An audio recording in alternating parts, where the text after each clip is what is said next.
भारत सरकार में 140 सेक्रेटरी थे। कितने थे बताइए? SC ST, SC 0, ST 2। 87 में आपकी पार्टी नहीं, आपके पिताजी की सरकार थी। बताइए कितने SC ST OBC थे? ये कांग्रेस का अध्यक्ष पद नहीं कि पैदा होते ही सीधे अध्यक्ष बन गए, वो एक प्रक्रिया के थ्रू होता है। अभी इन्होंने बोला कि पंचायती राज राजीव गांधी लाए, 5 वोट से गिर गया, 5 वोट बीजेपी के थे, बीजेपी के सांसद ही तो थे। दोनों भाई कुछ भी बोलने लगती है। जब राजीव गांधी पंचायती राज लाए और उसमें विमेंस रिजर्वेशन की बात थी, 5 वोट से वो हराया गया था, 5 बीजेपी के लोग थे, इसके खिलाफ थे, अब लेकर आए।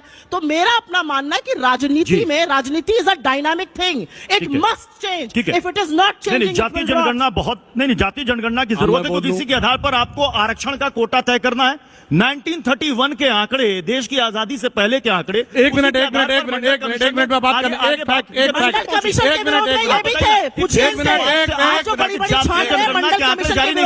कांग्रेस भी रही शासन में लंबे समय थे, बीजेपी भी रही, क्यों नहीं हुआ अभी तक? अभी इन्होंने बोला कि पंचायती राज राजीव गांधी लाए, 5 वोट से गिर गया, 5 वोट बीजेपी के थे, बीजेपी के सांसद ही तो थे।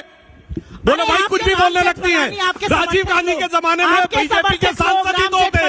राजीव गांधी कहते थे हम पकड़ लिया गया, झूठ छोड़िए, आपके बोलने लगती है। आज सुनिए, अब बताता हूँ। 2011 में जनगणना हुई, इनकी सेंसस कराइए। भारत सरकार में 140 सेक्रेटरी थे। कितने थे बताइए? SC ST, SC 0, ST 2। किसकी सरकार थी? अभी हमारे कैबिनेट, अब आपसे, आप बोल रही थी, मैं एकदम शांत रहा, आपने अपने टर्न पे बोलिए। अभी भारत सरकार के कैबिनेट सेक्रेटरी बने हैं, बता रहा हूं, उसका भी जवाब दे रहा हूं।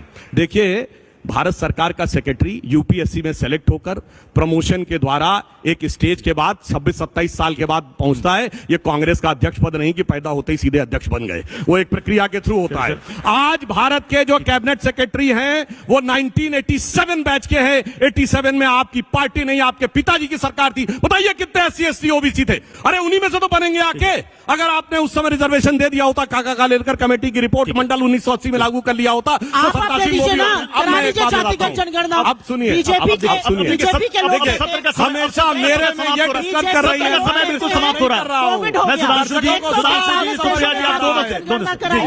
बिल्कुल समय कम, बिल्कुल समय कम, बिल्कुल क्या करने के लिए आए? झुंझुना बजाने के लिए देश के सामने। सिर्फ ये 10 साल से झुंझुना बजा रहे हैं, अभी भी इन्होंने कहा कि वक्त बदल जाता है। देखिए, वक्त ऐसा बदलता है कि आदमी अपने पुरखों की बात की भी ऐसी तैसी करने को तैयार हो जाता है। यानी नेहरू भी गलत, इंदिरा भी गलत, राजीव भी गलत। हाय मेरी कुर्सी मिल जाए। सत्ता से बाहर रह के जैसे मछली जल के बिना छटपटाती है, वैसे कांग्रेस छटपटा रही है। तो मैं एक लाइन कहना चाहूंगा, लगातार डिस्टर्ब कर रही है, लाइन सिर्फ कहना चाहूंगा।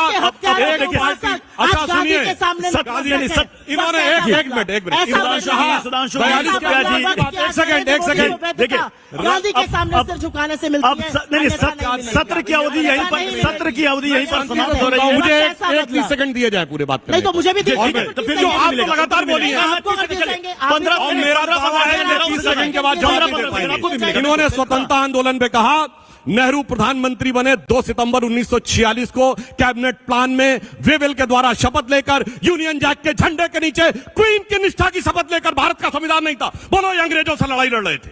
सुप्रिया जी बोलिए, 1946 में